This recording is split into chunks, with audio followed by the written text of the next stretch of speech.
Everyone, सो दूसरा topic आज start करते हैं जिसमें द टॉपिक का नाम है टू डायमेंशनल शेप। तो क्या होती है टू डायमेंशनल शेप, पहले इसके बारे में पढ़ते हैं। जो भी शेप्स जिनमें लंबाई चौड़ाई होती है, लंबाई चौड़ाई मीन्स लेंथ एंड विड्थ जहाँ पे एग्जिस्ट करेगी उसमें गहराई नहीं होती। दो ही तरह के डायमेंशन, दो ही तरह के एज होते हैं उसमें, चौड़ाई और लंबाई। Means this is width and this is length, चौड़ाई एंड लंबाई। सो उनको हम बोलते हैं two dimensional shape. So example देखते हैं टू डायमेंशनल शेप के एग्जाम्पल क्या होते हैं। पहला rectangle, okay. So rectangle. Second square can also be two dimensional shape, okay.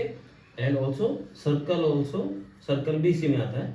गोलाकार, गोल चीज आपने देखी होंगी, वो भी उसको बोलते हैं सर्कल, वो भी टू डायमेंशनल के अंदर ही आता है। सो पहला है रेक्टेंगल। रेक्टेंगल को हिंदी में क्या बोलते हैं? आयत, आई गेस आयत इसको बोलते हैं हम, और इसको बोलते हैं आई गेस वर्ग, ओके। सो स्क्वायर को हम वर्ग बोलते हैं, रेक्टेंगल को आयत बोलते हैं, सर्कल को आई गेस गोलाकार शेप बोलते हैं। सो ये तीनों ही एग्जांपल हैं टू डायमेंशनल शेप के। मैं एक बार बना के भी आपको दिखा देता हूँ। सो पहले मैं रेक्टेंगल बनाता हूँ। सो रेक्टेंगल में कोई भी दो साइड इक्विवेलेंट होंगी, कोई भी दो साइड बराबर होंगी। अगर विड्थ 10 सेंटीमीटर है तो दोनों साइड 10 सेंटीमीटर विड्थ होगी, और लेट्स से इधर ये 5 सेंटीमीटर है तो इसका अपोजिट ये भी 5 सेंटीमीटर हो गया। सो टू डायमेंशनल शेप में हम पहला पढ़ रहे हैं रेक्टेंगल। सो रेक्टेंगल में दो इक्विवेलेंट साइड बराबर होती हैं, जैसे 5 सेंटीमीटर, तो इसके अपोजिट भी 5 सेंटीमीटर। इसकी विड्थ अगर 10 सेंटीमीटर है तो विड्थ 10 सेंटीमीटर बराबर होंगी। सो ये रेक्टेंगल हुआ, आयत हुआ। अभी वर्ग देखते हैं, स्क्वायर, ओके। सो स्क्वायर,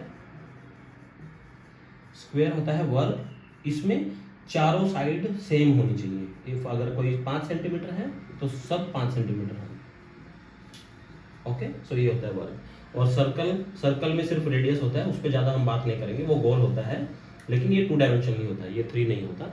तो ये तीनों शेप डायमेंशन के अंदर आती है, rectangle, circle, square. So I hope आपको आइडिया लग गया होगा। स्टिल आपको कुछ और जानना है इसके बारे में, सो प्लीज़ कमेंट में जरूर मेंशन कीजिए। थैंक यू सो मच, मिलते हैं अगले वीडियो में। तो अब चलो देखते हैं 3D शेप्स के बारे में। सो हमने जैसे 2D शेप्स में पढ़ा था, उसमें विड्थ और हाइट होती है, सॉरी विड्थ और लेंथ होती है। इसमें प्लस हाइट भी होगी, ओके।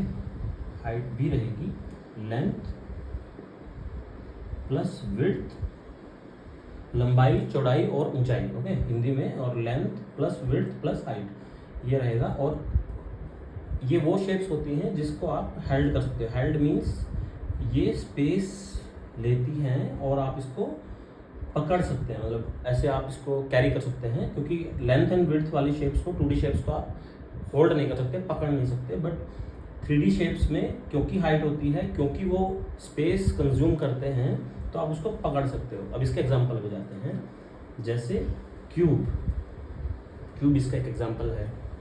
सेकेंड सिलेंडर इसका एक एग्जाम्पल है, ओके। सो आप देखेंगे कि इनकी लेंथ भी है, हाइट भी है और विड्थ भी है। थर्ड कौन एक हो सकता है, कौन, यू नो कौन आइसक्रीम, है ना, कैसे उसको हम हेल्ड करते हैं। तो इनमें डिफरेंट डिफरेंट शेप्स होती है। वी विल डिस्कस के क्या क्या शेप्स होती हैं। तो अगर मैं क्यूब में बताऊं तो क्यूब में 12 एज होते हैं। मैं आपको एक बारी बना के भी दिखाता हूँ कि कैसे होते हैं। तो मैं आपको क्यूब बना के दिखाता हूँ और आप सीख भी सकते हैं कितना ईजी है बनाना।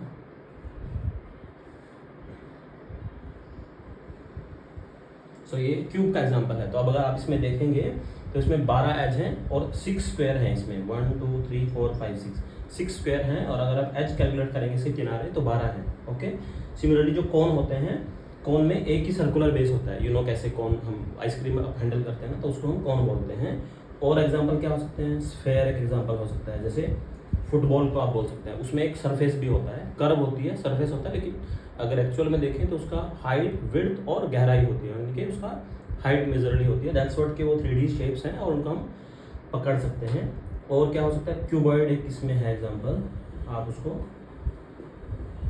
कंसिडर कर सकते हैं। तो इन सब में कुछ कॉर्डर होंगे, सबसे ज़्यादा क्यूब और क्यूबॉइड में सबसे ज़्यादा 12 एज होते हैं, ठीक है। बाकियों में एज 1 होगा या 2 होंगे, और स्फेयर या सर्कुलर बेस होते हैं उसमें। सो आई होप आपको 2D एंड 3D शेप्स का अच्छे से आइडिया होगा। 2D शेप का मैं फिर बता दूँ, एक बार समराइज करता हूँ। 2D शेप्स वो होती है जिसमें लेंथ और विड्थ होती है, लंबाई चौड़ाई होती है, ऊंचाई नहीं होती, आप उसको पकड़ नहीं सकते, वो स्पेस नहीं लेती। 3D शेप्स वो होती हैं जिसमें तीनों होती है, लेंथ, विड्थ एंड हाइट भी होती है, जैसे कि क्यूब, आप उसको पकड़ सकते हो। Okay, thank you, next video में मिलते हैं फिर से। Okay, bye bye. जैसे हम 3D शेप्स के बारे में हम पढ़ रहे थे, तो मैं एक वीडियो में आपको दिखाना चाहता हूँ कि 3D शेप्स कौन कौन सी हो सकती हैं। तो हमने डिस्कस किया था क्यूब। सो आप देख सकते हैं क्यूब का शेप कैसे होता है। अगर आपको बनाना भी हो तो आप इसको बहुत ईजिली ऐसे बना सकते हैं। पहले एक स्क्वायर बनाइए, उसके ऊपर सेंटर से एक स्क्वायर और बनाइए, और देन आप कॉर्नर इनके मिला दीजिए, and this is your cube. Okay, so